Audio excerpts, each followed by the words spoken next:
Hi, I'm Will Waters, creator of the film opening Who's There? This has been quite a journey and I've learned a lot about filmmaking along the way. I'm now excited to present to you my CCR.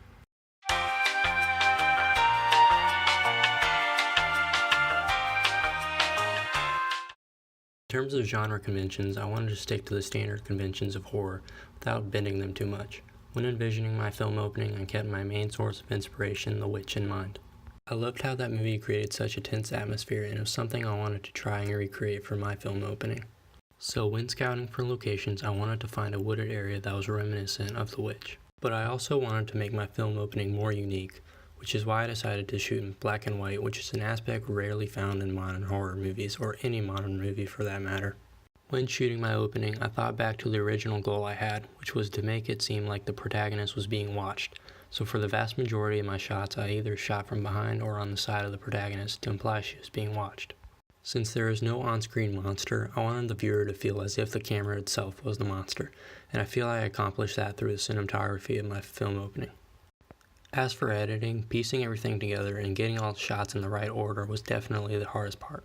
I wanted to have a slow build up to the final climax of my opening, so I had the total shot lengths get shorter and shorter to create that build up.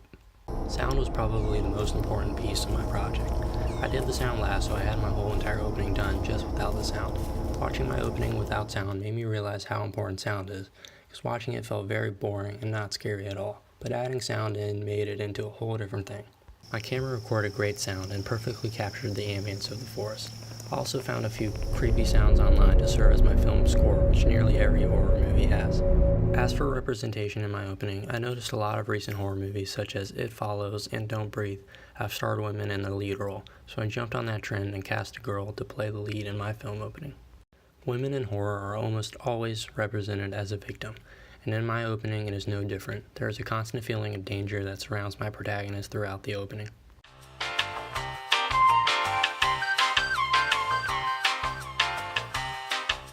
My film wouldn't require a high budget at all, so it would more than likely be produced by an independent production company such as A24. As with most independently produced films, I'd have to try my luck through the film festival circuit to try and generate interest for my movie. If all goes well at the film festivals, my film would hopefully be expanded into a wider release, which opens the possibility to make back some money. My film doesn't really have a wide target audience, which would make obtaining a wide release fairly unlikely. The majority of my film being black and white would more than likely turn away quite a few viewers, but those searching for something different in the horror genre will be pleased, which is why I think my film would end up being successful.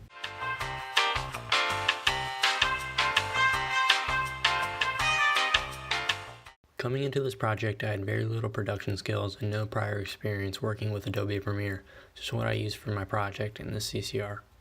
I've had some experience with photography, so I knew my way around a camera, but I was still impressed with some of the shots I was able to capture during the 2-day period in which I rented my camera for.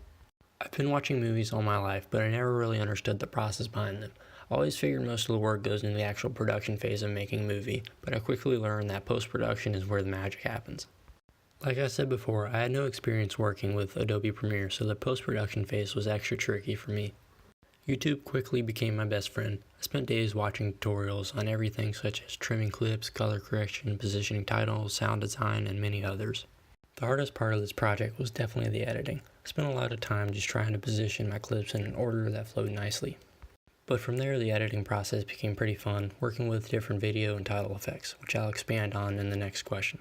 My production skills developed greatly by doing this project alone, unlike in a group where one member could do the sound while the other worked on editing. I had to take on all aspects of the filmmaking process, and to be honest, I'm glad I did.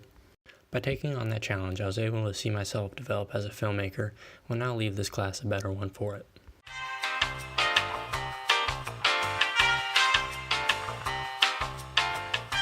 Technology played a huge role in my final project. Thanks to technology, I was able to research all the conventions of horror and watch some horror title sequences and draw inspiration from them. I also rented a nice camera along with some lenses to go with it. Where technology played the biggest role was through the post-production phase. I used Adobe Premiere exclusively because it could do everything I needed and more, but since I didn't know how to use it, I just spent a lot of time on YouTube. Once I figured out how to work Premiere, I got to move on to the fun stuff, which included implementing video effects, titles, and sound into my opening.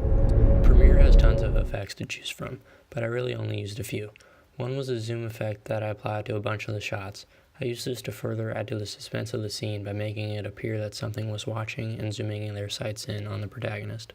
Another effect I used was a blur effect.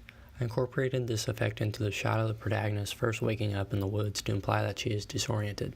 The rest of the effects I used were for the titles themselves. My favorite title effect is where I had the title be revealed as the girl walked by. I was able to do this by masking the text and editing each frame to have it slowly appear as she walks by.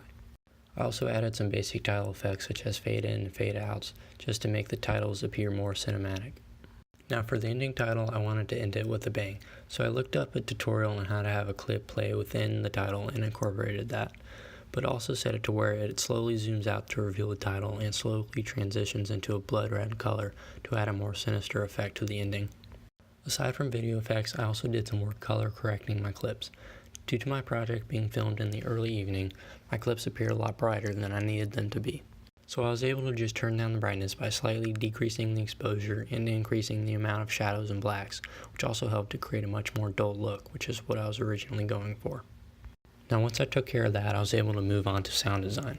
The sound I recorded in camera for all my shots was usable, so I didn't have to record much sound during post-production. The sound for all my shots was insanely loud, so I had to turn the sound levels down quite a bit to protect my viewers' eardrums. The only sound I recorded during post-production was the sound of the no vacancy sign flickering on and off. I recorded the sound of an old lamp I had turning on to produce that sound effect. The only unoriginal sounds I incorporated into the title sequence were the sounds I wanted to act as my film score, such as the opening and closing sound and the spooky ambience that plays throughout the sequence. Since sound is pretty awful when you cut from one soundtrack to another, I added a crossfade in between each track to make it flow a lot better. As for the final climax of the opening, I used sound to make the scene as tense as possible. I had the track slowly increase in volume as the camera followed behind her, and as she turned around, the volume peaked and continued through the final reveal, then fades through the ending title. Working with sound made me realize how much of a difference it makes to the overall feeling of the movie. By adding those sounds to my project, I can say confidently that I achieved the effect I was going for, and that was to create a tense and frightening atmosphere for my audience.